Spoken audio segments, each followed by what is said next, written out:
Hey,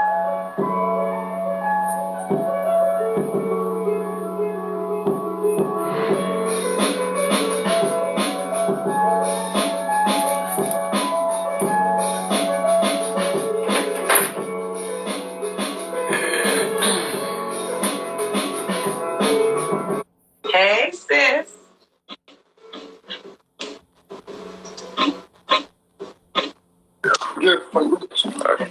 What's up, bruh? Hey, what's going on? Hey, sis. How y'all doing?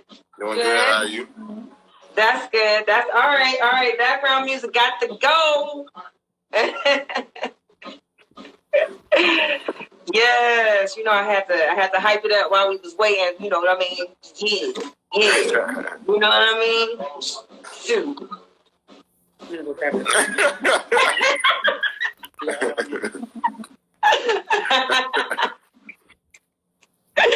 Oh man. What's up to the audience? What's up, everybody who's tuning in? That's why we're here, because otherwise we just be talking to ourselves. We do that. Okay? We talking to each other. We do that all the time, right? Yeah. Yes, sir. Yes, sir. So, thanks guys for tuning in today. Like you said, we following up from last week, which was wonderful. It was a great conversation. We got lots of questions, lots of comments. I'm looking forward to that same thing happening this week. I love the fact that it's actually being helpful and people are tuning in. And and next I want to thank my brother and Sierra, his wife. Y'all so dope. Thank y'all so much for always being here and asking questions and supporting me, y'all. So, hey, y'all, check the comments, okay? People are saying, hey. And I got signed, so don't act like that. It is seasonal, okay? It's season time, too. Don't have people act like coronavirus is the only thing that's going around here. Yeah. For real. So, if you don't know who I am, I'm going to give my short intro like I always do, like I did last week. My name is Rayshawn Oliver. I am the owner of Weave and Luxury, and also I am an aspiring motivational speaker. What I do is, my goal is to find a way to help create products that are to create products that are specific for African American hair that assist in hair loss. What I've learned through my research is that when you get hair products for hair loss, they require you to wash your hair daily. That's unrealistic for African American hair. We don't really wash our hair every day. So those products like Rogaine that are currently on the market for hair loss don't really work for us as well. And there's some ones that are subscription that, like, I think it's Cycloprox, also that's prescribed for hair loss. Those things that comes in a shampoo form, they're first of all, they're drying, and second of all, they want you to wash every day. So I really feel like that's a need, and it's something that's very going to be helpful. I know. So I'm excited to talk about hair growth today. And that's our topic for today. So get your questions together about hair growth. Honestly, you can ask me anything about hair, anything. If there's some personal questions that you guys want to join in and ask, that's fine. But my brother and his wife are going to bless me with their questions first. I'm going to take about 10 minutes to give a little background about some things I learned. I was on healthline.com, and there was this interesting article that I read about foods that assist in hair growth. And I thought that was really, really important because there's so much internally that we do. When we go to our stylist currently, we go there and we're like, oh, if we're having a hair problem or we want our hair to grow, we like, what can we do? The first thing that the stylist says is, let me give you this product to put on your hair, So what I think about in this process is that hair growth really, every hair growth, the whole process starts from the inside of the scalp, so it's like, I feel like that part is left out. So if you're not really conversing with your client about what they're eating and things like that, I feel like it's an important part of the conversation. Sierra, can you make sure you wave at everybody? Hey y'all, thanks for tuning in. Everyone. Oh no, hit the wave button. Can you hit the wave button on the screen? Can you see the comments? Oh, there you go. Hold on. Yeah. He's using my phone right now. All right, that's fine. That's fine. If you can't, that's okay. So anyway, I want to get back on track. So like I said, it's really, really important. So what I want to do is, yes, there are things externally that you can use to help your hair grow. I'm not saying that those things need to be pushed out the door. I'm not looking to be this all-in thing that just fixes everyone's problem. What I'm looking for is to find a solution that's specific to our scalps, our hair initially, and then I'll branch out to try to, maybe struggle, battle hair loss in other venues. But I really think that that is an important place to be. There's a lot of research that still needs to be done in that area, especially since I've been researching, and I'm excited about it. So we talked about last week the external things that you can do. We talked about shampoos, like sulfate-free shampoos, paraben-free shampoos, shampoos that are free from silicones. Those things are really good. And then once a month, you want to do like clarifying shampoos, deep conditions to ensure that you're encouraging the process of hair growth. Hair grows approximately a half an inch a month. So if you're growing a little bit less than that, maybe you should deep condition, or maybe you should incorporate some of these things. So if you're also wanting to incorporate food into your diet, that helps with hair growth.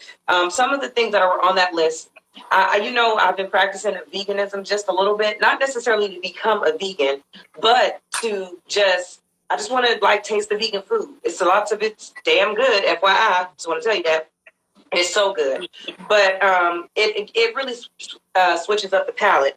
So if you're vegan, then eggs won't apply to you, but eggs, okay. So eggs have a source of protein and biotin, okay?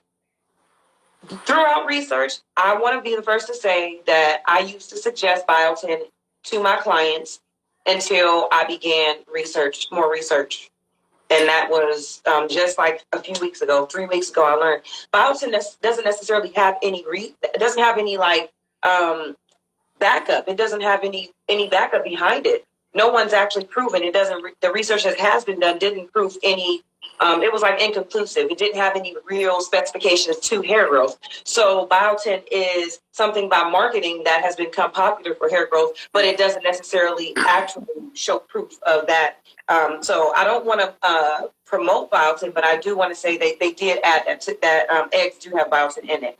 So berries contain vitamin C, which are really, really good. Now, these are the things, all of the vitamins and nutrients that our body and our scalp needs in order to grow, in order for the process of hair growth to happen. Spinach was something that I thought was really, really exciting because I know as a lot of us struggle with dry hair, but spinach increases the vitamin A inside of your body, and vitamin A increases the sebum. So there are several things on this list that will increase the sebum, which is the oil that's naturally secreted from our scalps, that you can eat just to increase the oil in your scalp. If you're struggling with dry hair, you don't necessarily got to go slap no dang old grease on it. I really am. I am against grease. I don't use grease on my clients' hair at all. At all. We don't use grease. And my clients that use grease are the ones that they're like, oh, it's itchy, or it's because grease causes. Okay, so if you think about this, when you put oil on your skin, just like oil on your scalp, what happens if you go to the beach? Everything sticks to it, right? Just like the air, everything sticks to it. The dirt in the air, it causes that dirt to stick more to your hair. Furthermore, it's not naturally occurring. This isn't something, most of the products, most of the greases and air quotes that we add to our scalp are not greases that are miscible with the oils and the secretions that come out of our scalp. They're not even miscible. So they're just sitting on top of our pores, clogging them. Most of my clients have tons of hair and we don't use grease. We just don't. We wash every 2 weeks, and that is enough time for the scalp and with the internal things for it to produce enough sebum for you not to have dry hair or itchy scalp or anything like that. Now, if you do suffer from some dry scalp, because sometimes there's seasonal things that cause the scalp to be a little more dry, then if that's the case, then that's when you can do deep conditioners twice a month, or and things like that, or use a moisturizing shampoo and conditioner. Well, of course, free of sulfates. The next thing on the list is going to be heavy in omega-3 fatty acids. It has salmon, the fish realm, herring, and then of course mackerel. Salmon and mackerel, they always seem so similar to me. I'm like, that's weird. Sweet potatoes. I didn't know. So sweet potatoes have beta carotene in them, okay? Beta carotene is a compound that transitions. It helps form vitamin A, I'm sorry. So remember, we talked about vitamin A. Vitamin A is a vitamin that helps increase the moisture in our scalp. It helps increase the sebum level. So it actually makes you secrete more sebum in your scalp. Now, if you're over oily, you don't want to do this. But if you have dry scalp, it might be a solution for you for your dry scalp. Okay. So the next thing we're talking about is avocados. Avocados are important because they have antioxidants that neutralize free radicals in the scalp.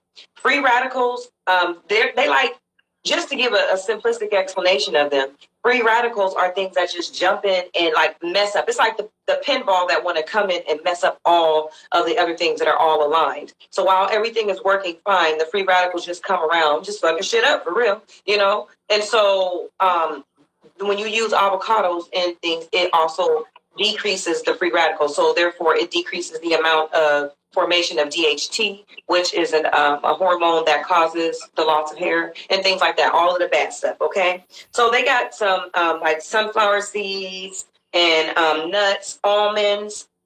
These things are also very good. All of these things that I'm mentioning, first of all, they're vegan friendly. Most of them are vegan friendly. Second of all, they are healthy for you. So I'll only go through the entire list because I want to give you up.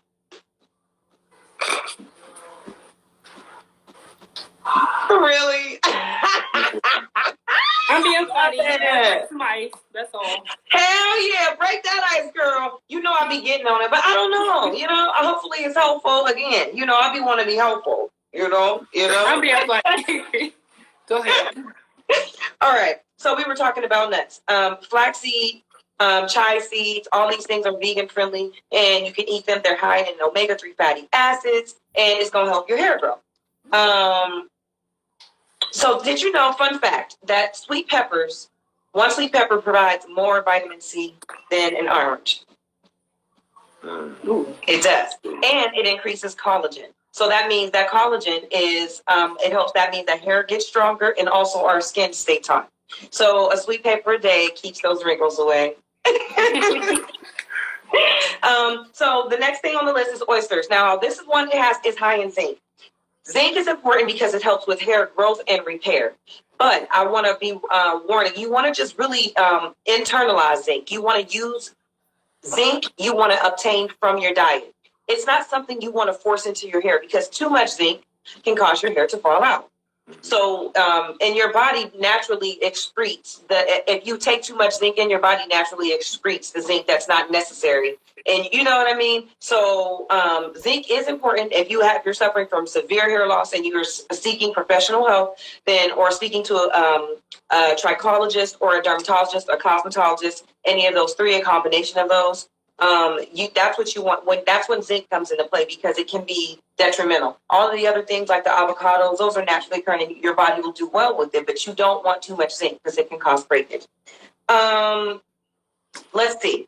Shrimp, which has vitamin B. So shrimp is a natural source of zinc. Also, that's a good place. Beans is a natural source of zinc. It's good also. Soybeans, which is one of my favorite things on the list, and it's because soybeans have spermidine in them, and spermidine is actually known. It actually has results in increasing hair growth inside of in a human specimen. So I'm really, really excited to learn more about that particular. I wrote down the chemical formula here is C7H19N3. So I just drew it out, and I'm just really filling out how I can be like really innovative and make sure that I'm diving into product production. The next thing that is on the list now, these things here that I'm speaking about now are things that I am so going to answer that question. I'm so going to answer that question. So the things that I'm reading now are things that I added to this list. Okay, reishi mushroom. From my personal research, reishi mushroom increases hair growth, stimulates hair growth, stimulates the anagen phase, and so I am really, really excited to use that and see what results I get from that. And interestingly enough, it's a mushroom. So reishi mushroom, spermidine increases hair growth. So that's just a correlation I haven't necessarily figured out on my own.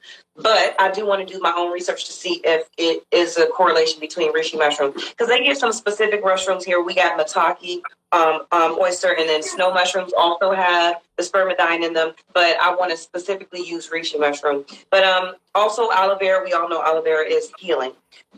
So the next thing, I think we're going to stop there with talking about the foods, and I think that's an extensive list. Again, I am recording this session, so you guys will be able to tune in if you missed it.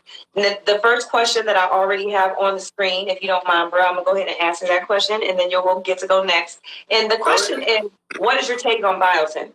Now, I touched on this question just a moment ago, but it's so much worth visiting. As I've been reading for the last 3 weeks, I've been really heavily diving in. I've always done research because obviously, maybe it's not obvious, but when I was in pharmacy school, of course, the hair portion was always the most interesting part to me for some apparent reason.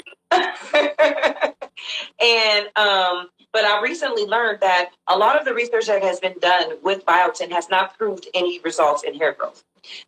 More recently, spermidine or mushrooms, reishi mushroom, hatake mushroom, and snow mushroom, those mushrooms have been more known to help with hair growth and decrease the DHT or that the transitioning hormone for testosterone that transitions to dihydrotestosterone, which is something that causes hair falling, the telogen phase to happen. So therefore your hair falls out. So when DHT occurs in too excessive, that's why you get excessive hair falling when you're dealing with hormonal hair, when you're dealing with some type of hormonal alopecia or androgenic alopecia.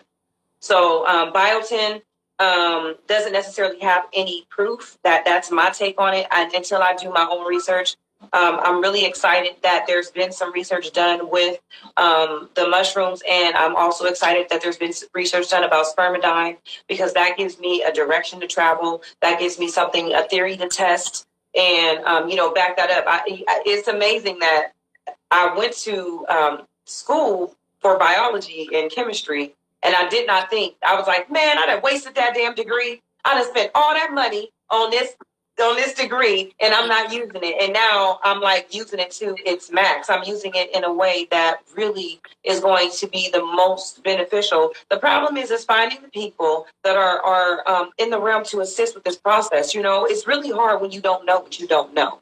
All I can do right now is develop the information that I need to continue to grow. But product creation and research and development is where my heart is, and I'm ready to just dive into that. I'm telling you, I'm already buying the stuff. I'm gonna make that shit at home. Telling you, I ain't lying. I ain't lying. But go ahead, tell me some questions. Let's go. All right, because I always got to ask from the male perspective. And last week when we finished off, we was talking about certain things like foods and stuff that does some destroyed hair and everything like that.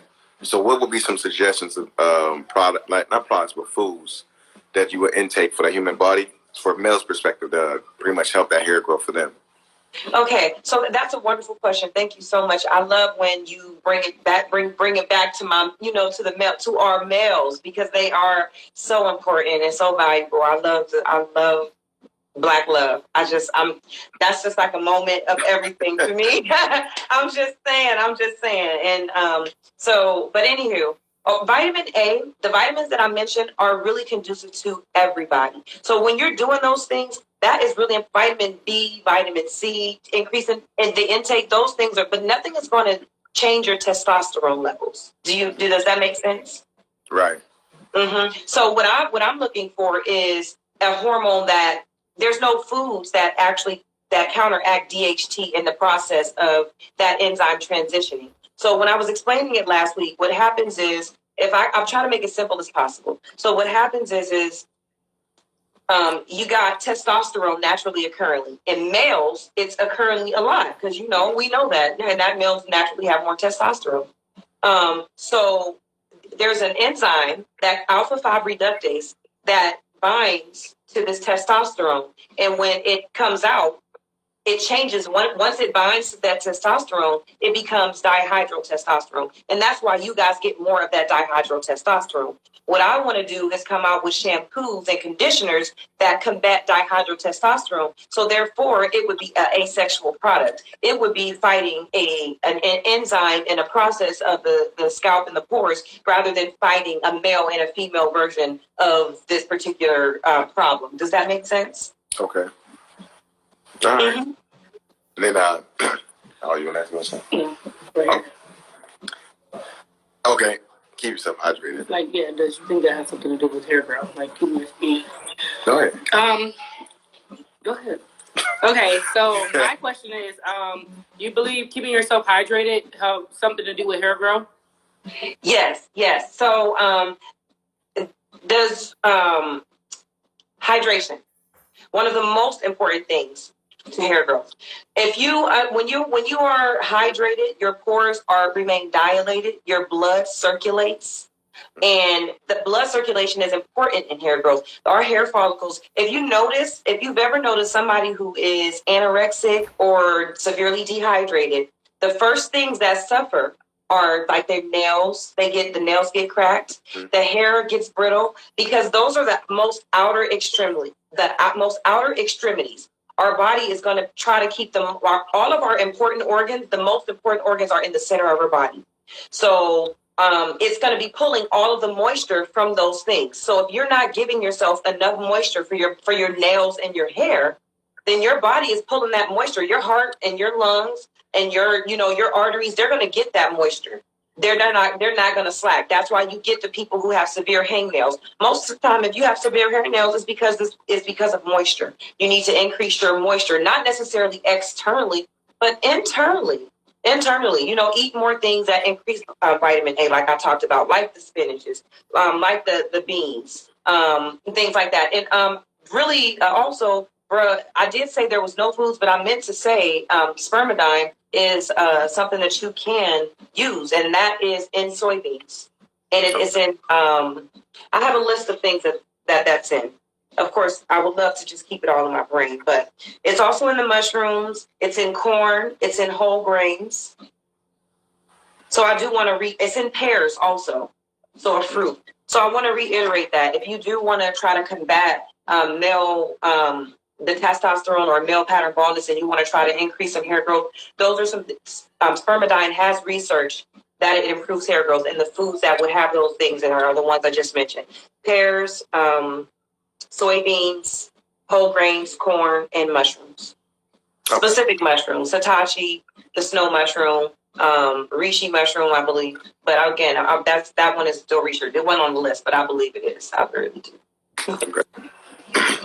So another one would be one of the biggest things are so those who smoke, how big of an impact is smoking cause to hair growth? So for the most part, I smoke. I don't smoke cigarettes. Are you speaking cigarettes, or wait a minute? What kind of wacky tobacco are we talking? Uh-oh. No. Uh-oh. See, you done mother put my business in the street. No. Erase that, y'all. It's like, I'm just going all right. Not the California recreational smoke, but not the wacky tobacco. Talking about like cigarettes. Or cigarettes and cigars. Yeah. So cigars, if you smoking cigars like a cigarette anyway, you doing it wrong. I just wanted well, that is not how you supposed to smoke. I'm just saying, I ain't no connoisseur, but I'm just saying, I done a couple of times. You know what I mean? You know how you got to do that? Right. Okay, so I haven't looked into the research for that. I'm gonna be honest, I don't know, but that's a great question. I'll look more into that and I'll answer it next week. Whether or not cigarettes have a negative effect, cigarettes tend to have a negative effect on anything. One thing I can say is they make your hair stink. So yeah, like it does stink. So I can't. But I've never seen nobody, or I've never had a client or an experience or read an article, and I read a lot that said anything that someone suffers who smoked had a higher incidence of alopecia or had a higher incidence of, the only thing they have a higher incidence of is cancer. But that's on the package. Yeah. Yeah. Sure. Yeah. And then another one was all right because so for the color melts, a lot of them they like to have the waves, right? So some people think that like putting that petroleum jelly treatment in there that you have, it helps your hair, but it seems like it's just tricking your hair just to do something. It's not really giving it any real nutrients. So what is it that is in that product that that will be more beneficial that we can use to actually utilize in our hair and kind of like take that petroleum out of the system, so therefore we can still have the natural look of the waves and everything to help us. Yeah, first of all, I'm working on it, baby. I'm working on it. I'm coming. Okay, I swear I'm coming. I promise you. But the most natural way is to be organic. So that's why my first goal when creating a product line or looking for a product line is look for things that are going to have those naturally occurring vitamins. So I don't want to just get a vitamin E oil. I want to find utilize what. Let's see. Vitamin E here. I want to use maybe almonds. So I would grind up almonds and make an almond shampoo to increase vitamin E and rather than try to, tell them to go eat it. You know what I mean? When I make my product, I want it that way. I don't want it that way. I want to be able to just extract it from the natural ingredient itself. You know? Like I don't want spinach. When I get spinach and I get vitamin A, I'm sure there's a way to source it, like in the capsules. What I would like to do though is use grind up the spinach and see how that vitamin A absorbs into the scalp as well as it. When we ingest it, it absorbs, but how well does it absorb as a topical formation? But those are the things that I'm looking into that I haven't fully figured that out yet. So. But I want to get back to your question. I lost my train of thought. Getting back to getting in these products. So get back to it. Tell me again. Oh, all right. So like what is the petroleum. I got it. Yeah. All right. So I am so well against any type of petroleum heavy products. I don't understand why people use that. We used to use lard in our hair, Like I ain't even lying. The Crisco was grease if you did not have some bergamot. Straight facts. I'm showing my age, but whatever. If you don't know what it is, Google it. But but for real, so our bodies produce enough. It's a mindset, bro. It's, to be honest, that's the craziest thing. There is no product, there is no difference. It is a mindset shift. People think so okay, hold on one second. I will. No, you're fine. I didn't address it yet. I'm going to talk about that too.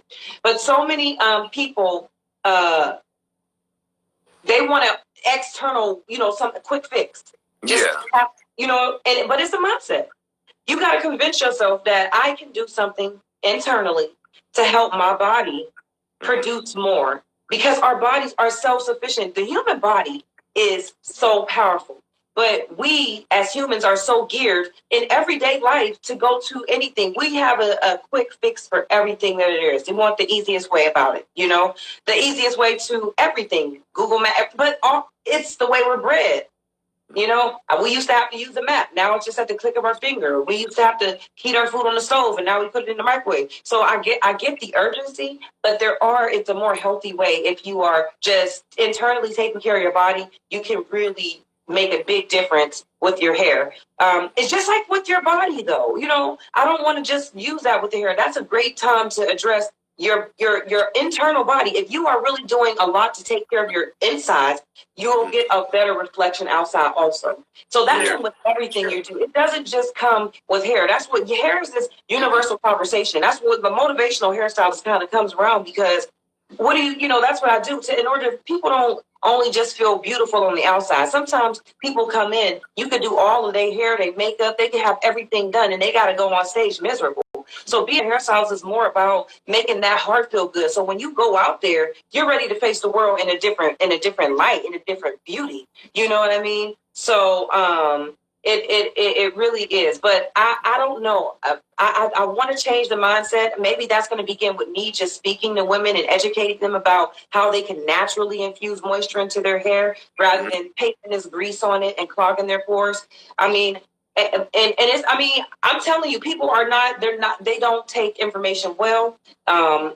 It's going to take me really making sure that I exemplify myself as the expert, that I let them know that I'm knowledgeable. I got people on my TikTok telling me that my niece's hair is going to fall out or Keelan's hair is going to fall out because I use Gots to be hairspray. And it's just freaking hairspray.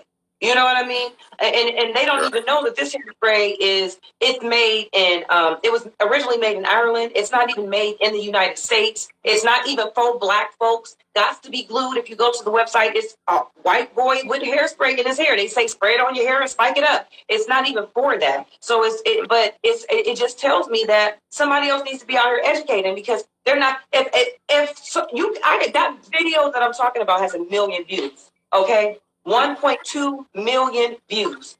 And so many people are talking negative. It's like, it's so interesting to me, like how many people just don't know, they don't know. And that's okay. I'm here. I just gotta, talk to more folks, but I'm here. Mm-hmm. So we have somebody got a question. Yeah, oh, yeah, she did. So the writer View Poetic, she says,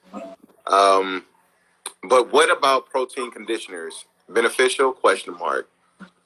I believe protein conditioners are good. I also like to use the keratin treatments. If you know, our hair is composed of keratin, a protein, and that's the building blocks of our hair. It gets deeper, but keratin is a simpler version of that. And what they do is they go in, and the protein binds to the protein that's already there, and it kind of seals up the cuticle. So that is, yes, sir. So that assists with the hair being healthier on the process. So yes, I do like those. I like the keratin treatment also. That is a more intense process. It's not anything chemical either. It's just placing an intense version of keratin. What it does is it gives it, the keratin binds more tighter because you're sealing it with the heat. So, but yeah, I do. I love protein shampoos, but I do. Again, there is always a but. Too much of anything ain't good for you, y'all. Too much of anything. I have clients who have overused protein where they are using keratin shampoos every day or every week or every time they're shampooing their hair, and that's not healthy because you can remember protein is a keratin is hard. It's a hard compound. So the more you keratin, the harder you make it. Therefore, you making this stiff hair that breaks easier.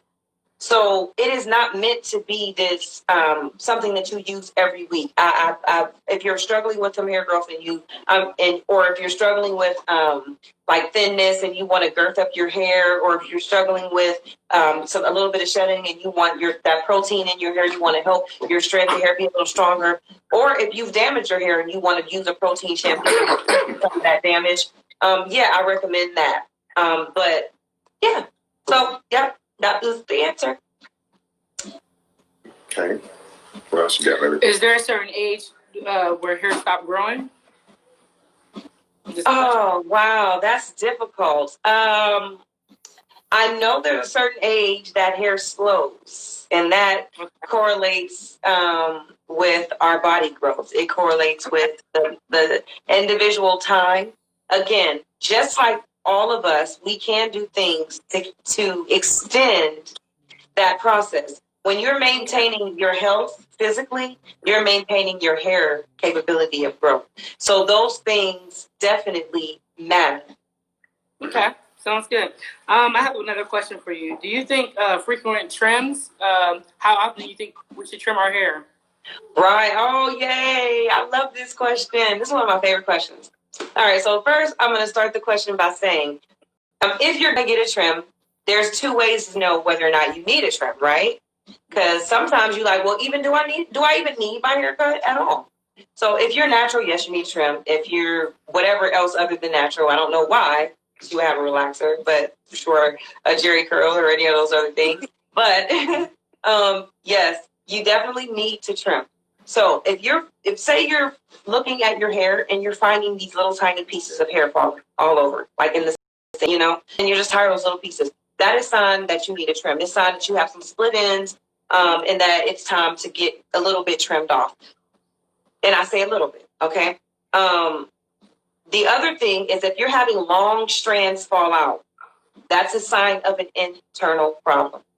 That's a sign that maybe that water that you're not getting, maybe that the vitamin A or the vitamin D. How important is vitamin D? Maybe you're not getting those things. So but remember, if you got short strands, it's just a trim. Longer strands, it's normally some internal. Sometimes people have thyroid problems. Sometimes their medication changes, and that also happens. Even after anesthesia, because that causes hair falling sometimes in different people. I've seen it. So as far as trimming go, how much to trim? I feel like Rome wasn't built in a day, and healthy hair is not either. So if you are someone who say you're like, I really want to keep as much hair, I want to keep as much hair as possible.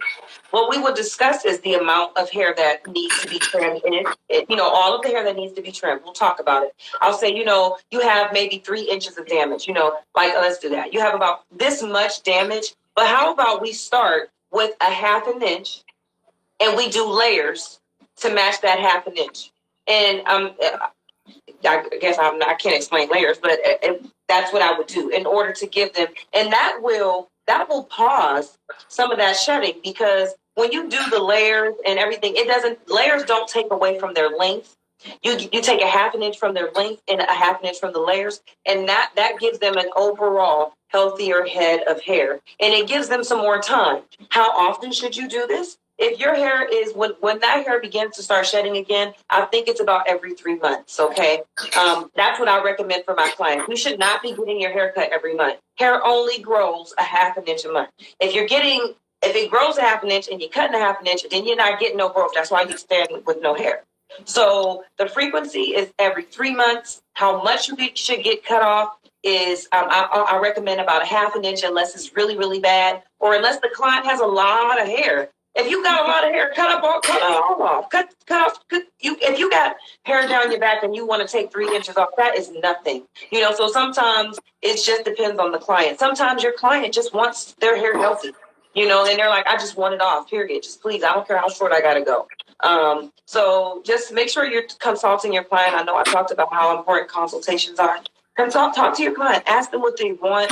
Ask them the process that they want. Sometimes clients ain't gonna come back. They're not coming back to you. They come to you just because it's prom and they want their updo or something like that. They're not gonna come and get a regular trim. So you might want to advise them a little differently. Okay, sounds good. I have another question. Have anybody have any? Okay. So my question is, what do you recommend if a person is transitioning from straight to natural? Oh, now you got some bomb questions, girl. So stupid. Okay, look at my queen. I'm serious. All right. So, I'm not the big chop girl.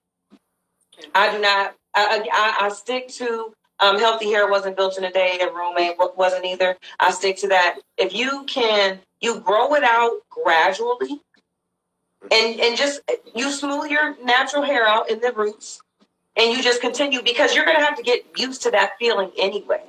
Like when natural hair, coming from a relaxed hair to natural hair, it's different. I used to be with the creamy crack. You know what I mean? I used to be with the creamy crack. I had like I had the finger waves and all of that. And so the pin coils. Remember the Jake the Pink little circles. Remember them? Mm-hmm. I had them. Yeah, I had them. Yeah. Mm-hmm. But anyway, yeah, why are you laughing at me? No, it's a story that happened back in the day between me and you. Oh, go ahead. I want to hear this. Go ahead. Come on. No. Bring it. So you remember the day that our stepdad, when he picked us up, and you had just got your hair done. I think you had got I think it was a finger waves or something. You had something. You had done up real nice. And it was during the winter time, and then you threw a snowball and hit me in my head. Yeah, we got to a little argument, and so I picked up a slush ball and I hit you in the side of the head. And this side of the head was all nice, and this side messed up my damn finger waves. You was that was funny. It was funny. Sierra, he messed up my damn finger waves. He showed up did. That's ridiculous. That's ridiculous. You know you say sorry. Nah, it was too funny. It was too funny. But I do apologize now, though. But yeah. That's Sierra. What was the question? I'm still mad about the snowball. Oh, I said, what do you recommend if you trying to transition? Oh yeah, for transitioning. Yes. So I recommend growing the hair out and allowing your scalp to feel the difference in textures. But you can also smooth it. The problem is that when people want to go natural, they immediately want to go to 2-strand twist. Okay. But those two different textures don't necessarily mesh. So you can't originally go. You won't really be able to get a nice 2-strand twist until you're like, I'm gonna say like 75-25 relaxer, like with the ends barely there. And by that time, you're ready to just snip them off yourself. You know, you're going crazy. But 75% natural hair is what you're going to need for a 2-strand twist. And I'm not saying long. I'm saying no matter how much hair you got, 75% of it needs to be curly in order to twist it and to get some type of look that's going to be decent. So if you're switching, I recommend that you grow your natural hair, but you go and you get it shampoo, blow dry, flat iron every 2 weeks. People, I got to say, every 2 weeks, think about it, twice a month. Flat iron your hair. If you got a good stylist, twice a month, you can really get your hair flat iron twice a month and that is nothing.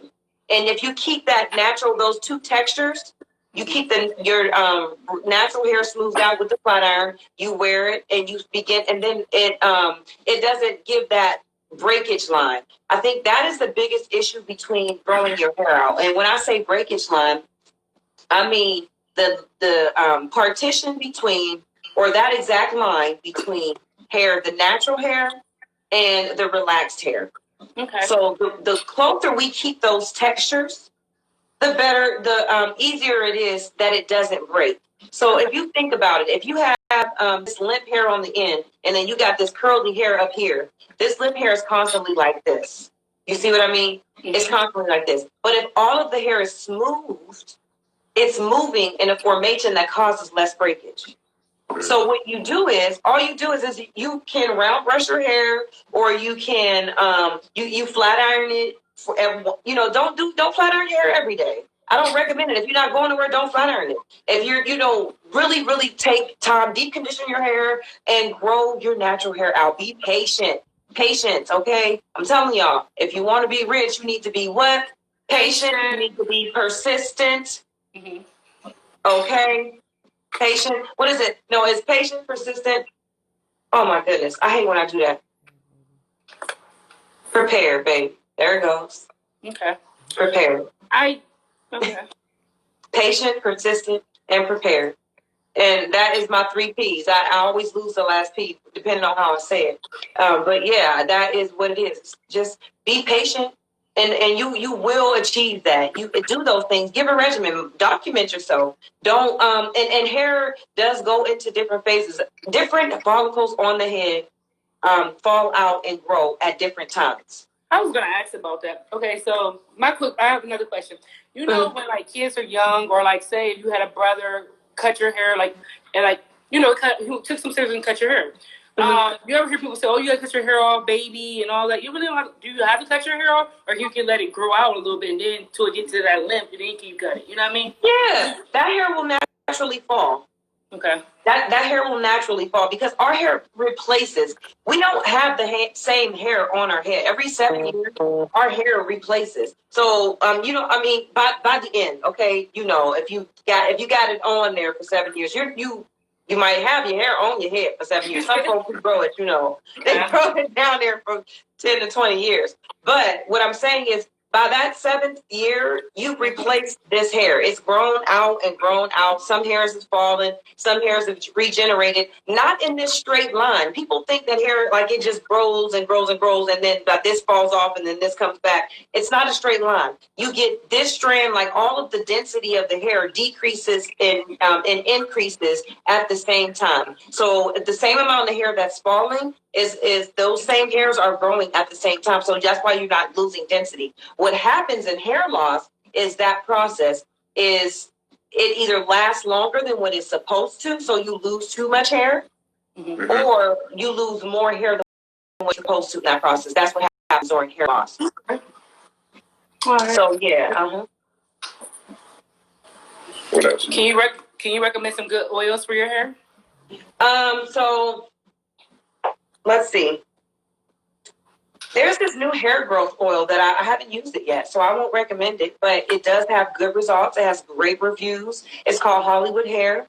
I'm really interested in looking into it. You know, it is a Black-owned business, y'all. I heard it.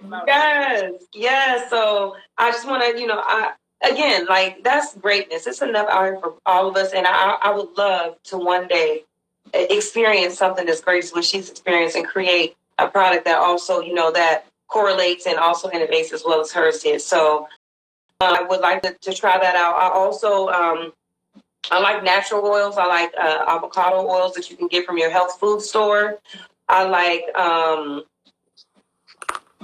don't like, I want to say, I don't like coconut oil. Coconut oil, I've seen the worst hair from coconut oil. Okay. It's bad. Like I don't know, coconut oil strips the hair of the nutrients. I mean, it rips it. It's too acidic, and it really strips the hair. And I've seen a client, her head of hair, like every time she came, she told me she would use coconut oil, and I'm like, I don't recommend that, but it's like, it's hit or miss. I can't tell people what to use on their head. It's only my recommendation. I know that there's people who will combat that and say, no, coconut oil is the best. But in my experience, coconut oil is not healthy for the hair. I would not use it in any capacity, especially when there's better options out there. Okay, you have a question. Oh, okay, go ahead. What is it? Go ahead, read it out. Okay. Hold on, let's see. The Writer's View Poet. Regarding braids, why do they say you will experience a ton of hair shed due to the braids and the hair is not being loose for weeks? Is there a way to prevent this mass amount of loss when the braids are they removed? Okay, so or when they remove, the braids are removed. Okay, so I can see the question here. I found it. All right, good. Sorry. So naturally, hair falls 80 to 100 strands a day. Okay, naturally. So when your hair is braided, you do get those strands. You will get those strands, and there is no way to avoid the mass. Okay, so wait a minute. Let me rewind that. There is a way. You know how? Don't leave them in as long. Okay. And you won't get as much shedding. So if you got your braids in, say you kept them in a month, you would get less shedding than as in if you left them in 2 months. You would get less shedding if you left them in 2 weeks. You probably wouldn't even get any hair falling. It'd almost be no hair, in that comb. You would. Okay. So that's how I would say prevent the mass losing of hair. Is to just don't keep them in as long. Okay. So since we already talked about petroleum-based products, that the males use, is there any products that are out there for the women that the males can use that will help them, kind of get away from using petroleum-based products to still get the waves in the hair or get that nice soft texture of hair that they want for a style? Oh, that's interesting. I never thought about that, bro. Listen, I'm biased. I'm a woman and I'm Black. I'm just saying I'm going to be a Black-owned business, so I kind of just specify for right now for Black women initially. But that is a very, every wave grease is petroleum-based. And I have a solution. Oh, my goodness. Yes, there is, but it's not on the market yet. And oh wow, we're gonna talk about that. I'm not telling y'all. That's a great one. Oh my goodness, look at that question. It birthed. So there are other products like lanolin. Lanolin is thick enough, thick enough texture. Women use lanolin, but it also is good for the hairs. We use it. I use it in my lip balm, but we use it for our nipples because it helps with your nipples during nursing. When you're breastfeeding, and if you have dry, cracked nipples, you use lanolin. And so lanolin is also, you see my lip gloss popping. Hold on, let me get pause for the cause. CC, I'm gonna mail you yours. Okay. What? Oh wait, I can't even show it off. Let me see if I can show it off. See, I'm working on Facebook too right now as you do. Oh, watch this, Sierra. Damn. You're a mess. Gotta love you. Yeah, I got him the writer's poetic one too. I ain't forgot. There you go. All right. So, what did you say? Mm-hmm. Oh, me? We were talking about products and petroleum. Like, you were saying products that don't have petroleum. Yeah, I mean, they could just use them naturally occurring. Like, you could use the avocado oils. It's good to go to your local health food market. You get all things, but the last question you were talking about is what can men use that does it's not petroleum based. I don't believe there is one out there. Now I will do more research. That is a big question. I'm going to do lots of research because I really believe there is a formulation that I could create that would be a non-petroleum based product that would give the same results 4 waves because of the texture of it and the consistency. I think it will work. So yeah, thanks for that. That was like keys to the city. I'm trying to see, do we have any other questions up here? Anybody else? I think we did so great. Like, I mean, I can't wait till it's going to be like, I see this just going really, really far. I really just want to be helpful and give this opportunity in this time so that people during this time of the coronavirus, that if they're going through different things and if they're struggling with hair loss, or if they want to find ways to take care of themselves while they're at home, that I could, I just want to innovate in that way. If they want to have a one-on-one consultation with me, I do those consultations. They can DM me on Instagram, and of course things will be set up differently. What y'all doing? No, I have a question. No, she got a question. Go ahead. My hands, but this is my question to have. You know the hair wraps we buy and the bonnets and stuff we put on our head at night. Is it true people say you should sleep with like a silk wrap or something when you're sleeping so your hair don't shed or something in the back? Yes. What's that all about? Can you explain? Okay, so what it's about is friction. When you wear a hair wrap, if you're using a hair wrap, that even a cotton hair wrap, those cause friction because our hair texture, black folks, it's not that silky texture. It's kind of coarse. So what happens is it attaches to the cotton if you're using a cotton wrap or even a cotton pillowcase, and it causes breakage. So when you're sleeping and you toss and turn, you're really kind of pulling hairs, and you'll notice even with your coat, you'll notice little hairs stuck into you. It'd be the little nigger naps in the pillowcase,